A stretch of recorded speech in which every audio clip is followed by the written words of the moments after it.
inclusive, fez uma analogia que deu a origem ao título, né, do texto, recorrendo à Grécia Antiga para explicar o que aconteceu no Brasil atual, né? Ele diz que há um cavalo de Troia dentro da fortaleza democrática erguida pela Constituição de 1988.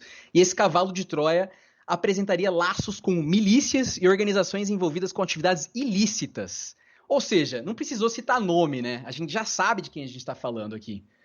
Basicamente, desde o primeiro episódio do Coronga, né? Inclusive, só para terminar, ele cita o livro Como as Democracias Morrem, do Steven Levitsky e Daniel Ziblatt, que esse Steven Levitsky, inclusive, ele é professor de Harvard, de ciência política, e o Fernando Henrique Cardoso, em 2018, convidou ele para fazer uma palestra aqui no Brasil, para explicar sobre o livro dele. Fernando Henrique Cardoso, hein, pelo instituto dele. E ele se disse preocupado, esse professor, o cara é reconhecido mundialmente, né, por ser um dos grandes cientistas políticos do momento. Falou que o único candidato que realmente apresentava esse risco de ser o cavalo de Troia aí, que o ministro chamou, é o Jair Bolsonaro, Jair Messias Bolsonaro, Paulo do Vale. De fato, eu sou o primeiro cavaleiro do apocalipse aí, né, desde o primeiro momento. Ainda me recordo uma conversa que eu tive com um primo meu, acho que entre o primeiro e o segundo turno da eleição de 2018, de que, e meu primo, no caso, bolsonarista, dizendo, mas se não der certo, daqui 4 anos a gente muda. E ainda ele me falou, ele me citou um exemplo, ele falou, até na Venezuela tem eleição.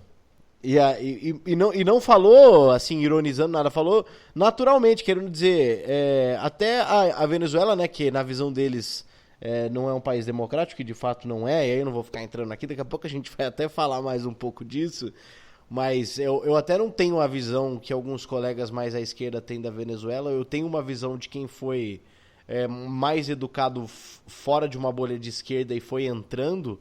Então eu evito opinar a respeito do tema porque talvez eu seja até cancelado por falta de conhecimento. Cancelado assim, a gente tá usando, eu tô usando o cancelado agora como um termo mais simplista, tá? Como uma questão, porque cancelamento de fato não existe. Então eu uso agora, eu banalizei o cancelamento, então eu vou usar, eu banalizei mesmo o cancelamento, porque é uma coisa desnecessária, então eu vou, toda vez que eu for falar que galera, uma parcela pode discordar de mim, eu posso falar merda, vou falar, fui cancelado, mas eu sei que eu não estou sendo. Então, assim, e aí eu lembro na época que eu tive, voltando, né, tô retomando o fio da meada, na época eu tive uma reação, falei, puta, tamo fudido mesmo, porque essa galera vai comprar a ideia de que democraticamente o Brasil tá bem e questão de se eleição quer dizer democracia, então a Bielorrússia vive uma plena democracia, né? Então é só isso que me preocupa. Desde o primeiro momento falei. E aí, o que tá me deixando meio aliviado, Léo Palhano, já que a gente tá no inferno sentado no colo do papai capeta, do papai Satanás, é o seguinte, pelo menos o Bolsonaro tá com a popularidade boa, talvez ele não precise fraudar nada. Tipo assim, a maior fraude que acontece é a fraude das fake news. E aí, gente, não adianta, perdemos. É o seguinte, 47% da população, né? Metade da população não culpa o Bolsonaro, mais da metade não culpa o Bolsonaro. É 47 mesmo. Né? Aí metade não culpa o Bolsonaro pelas mais de 100 mil mortes, e eu sei lá, velho, eu acho que o Brasil vai bater 1 milhão de mortes ainda num longo prazo, mas vai bater 1 milhão de mortes de Covid fácil. Tem muita gente que não culpa, né, o presidente. Por quê? Porque essas pessoas não consomem as mesmas informações que a gente. E então a fraude, ela tá vindo nisso, por isso que o Bolsonaro, ele é muito popular ainda. Eles já dominaram esse nicho que aí as outras instituições estão tentando dar uma equilibrada nesse jogo. E aí pode parecer que é uma questão meio autoritária, mas não é, a gente precisa tentar equilibrar de novo, porque a manipulação tá vindo daí. E aí não importa o que a imprensa tradicional faça, não importa. A Folha pode vir perfeita, com as informações certinhas, tudo. Não interessa. Então, agora a questão é na parte jurídica mesmo da parada, do que pode, o que não pode, do que deve, o que não deve, pra quem sabe, daqui a alguns anos, a gente colha isso, e aí a coisa possa ficar igual. Mas talvez o Bolsonaro nem precise de uma fraude eleitoral, porque o homem tá popular, Léo. Pô, o homem está popular. Tá nadando, está surfando na popularidade, tá estampado nos jornais. Bolsonaro. O Bolsonaro, ele recuperou popularidade. Ele recuperou ao longo dessa pandemia. É um absurdo, cara, é absurdo. A gente vai ter que meio que parar, talvez, de falar de Bolsonaro, porque vai começar a pegar mal pro Coronga. Acho que a gente é cancelado por 47% da população brasileira. E só como diria o Marcelo Adnet, uma pergunta que o Taz, né, nosso intelectual Marcelo Taz, a gente vai entrar nesse assunto Adnet daqui a pouco. Esse é o intelectual brasileiro, Marcelo Taz, hein? Por isso que a gente tá nessa bosta. É o famoso careca, sou careca, uso óculos, faço pose pra tirar foto com uma cara meio desafiadora. Gênio. É agora que o Bolsonaro subiu a sua popularidade, agora que o Bolsonaro está em alta, você pensa em parar de fazer piada com o Bolsonaro?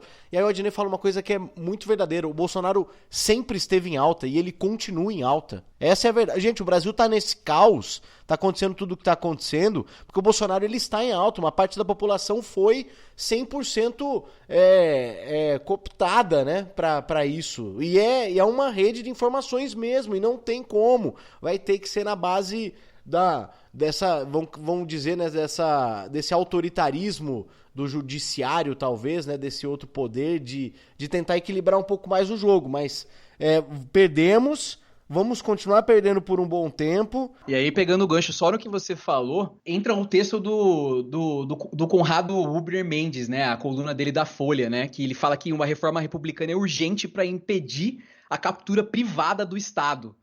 E aí, basicamente, é impedir que essas pessoas que veem no judiciário uma forma de uma catapulta, né, para se lançar para esse jogo do poder, estão se aproveitando mais do que nunca. E isso não é um assunto novo, né? A gente vem falando disso, mas agora ficou descarado, né? E o Conrado Rubner traz a verdadeira corrida maluca para a cadeira do Supremo Tribunal Federal que vai abrir no final do ano, né? O Mendonça, que virou ministro da Justiça, entrou com habeas corpus no Supremo Tribunal Federal para defender militante bolsonarista, né? E ele ainda pensava em ser advogado-geral da União, mas se fosse, também não poderia fazer o que ele fez como ministro da Justiça.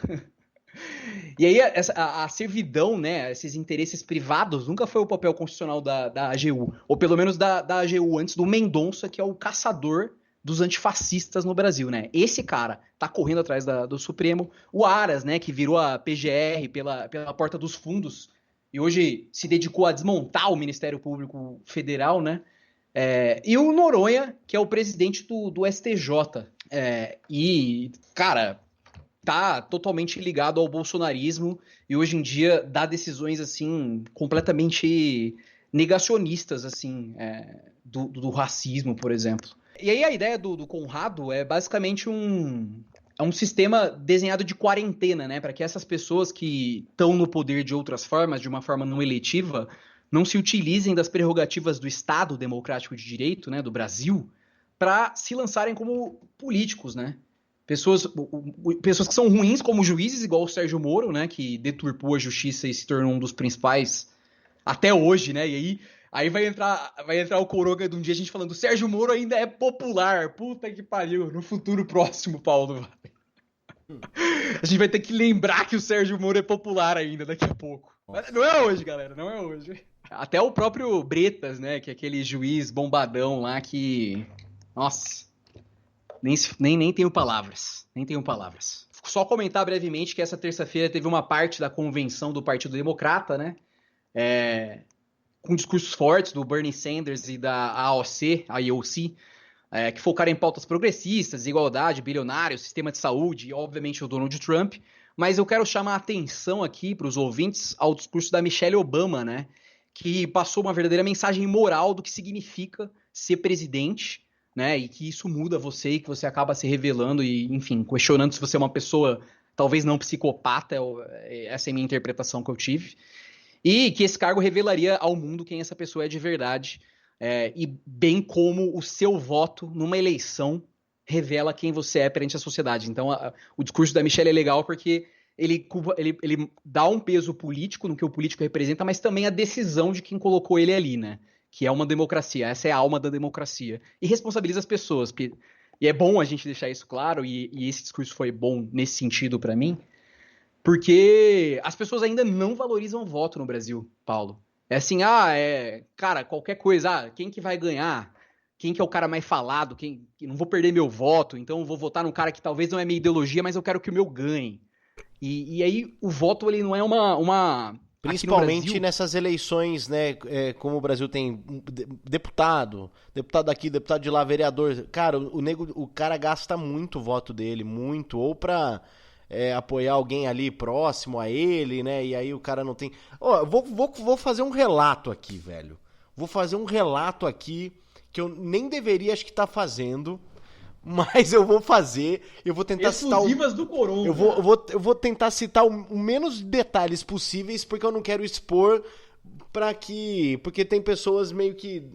Não vou nem falar meio que envolvido, porque eu já vou dar o... Mas, cara, indiretamente, nos últimos dias, eu fui procurado pra dar apoio a um projeto político que envolve questões da minha família, e aí liguem os pontos, porque eu tenho aí alguns nomes, tenho um nome conhecido, nomes, né, até assim, na cidade onde eu moro também, mas eu tenho um nome conhecido aí, né, de uma pessoa, enfim, eu vou fazendo mistério, né, comigo mesmo, tipo, aqui, agora, você... A história de Francisco, a história de um homem que, como tantos outros, um dia fez uma opção de vida: viver nesta cidade, a cidade de São Paulo. Para muitos, a cidade dos sonhos.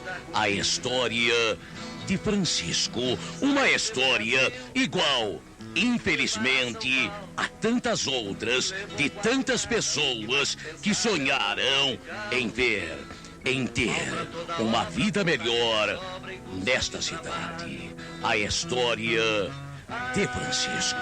Eu fui meio que procurado para dar um apoio meio que indiretamente a um projeto político numa cidade longe daqui, com relação a estímulo do esporte.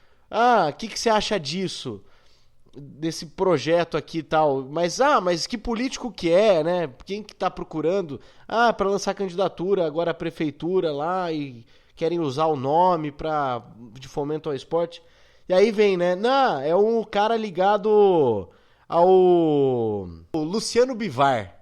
Você deve conhecer, né? O cara já foi presidente do esporte e tal, de Recife. Falei, cara, aí eu, por interlocutor que veio falar comigo, né? Já sabendo qual mais ou menos seria a minha opinião, eu falei, bom, Luciano Bivar é só o presidente do partido que o Bolsonaro fazia parte até então, mas que, na verdade, ele brigou porque é todo mundo de extrema direita e todo mundo louco. E é óbvio que eu falei, eu não me envolveria, nem que fosse de alguém que, mais ou menos assim, porque a política, ela pega pessoas, eu vou explicar mais ou menos, e aí o que eu expliquei pra essa pessoa é o seguinte, elas pegam pessoas vulneráveis, no sentido de que a pessoa acha que ela pode fazer alguma coisa pra mudar algo. Só que essa pessoa, ela é bem intencionada, mas ela nunca fez parte de vida política alguma. Ela nem sabe por onde começar a mudança. Só que o político, ele chega com um papo pra você, quando ele quer que você faça parte de alguma coisa, porque você representa alguma coisa, e aí talvez você não tenha vivência com a política, ele vai te vender a ideia, porque, sabe, eu tenho esperança de que a gente pode mudar alguma coisa, e aí você vai dar o seu nome pra isso, e isso vai ser... E isso é papo pra pegar trouxa, porque aí, por quê? Eles estão atrás de candidaturas laranjas, muito por conta dessa irrigação, né? Por conta dessa questão da cota feminina dentro da política. Inclusive, Carla Zambelli foi uma dessas, né? Exatamente. E aí a gente lembra, né, do laranjal do PSL. E aí eu falei, bom, o PSL é o laranjal. Se a pessoa tá afim de fazer parte desse laranjal, porque é isso, eles pegam uma pessoa que tem uma boa intenção até, e aí vendem a ideia de que você pode fazer parte da política, mas você não entende nada de política. Você só é levado, e aí você não sabe nem com quem você está se aliando. Eu trouxe esse exemplo só porque as pessoas que não têm um conhecimento político, elas são enganadas por políticos, porque eles passam a ideia de que você pode fazer a diferença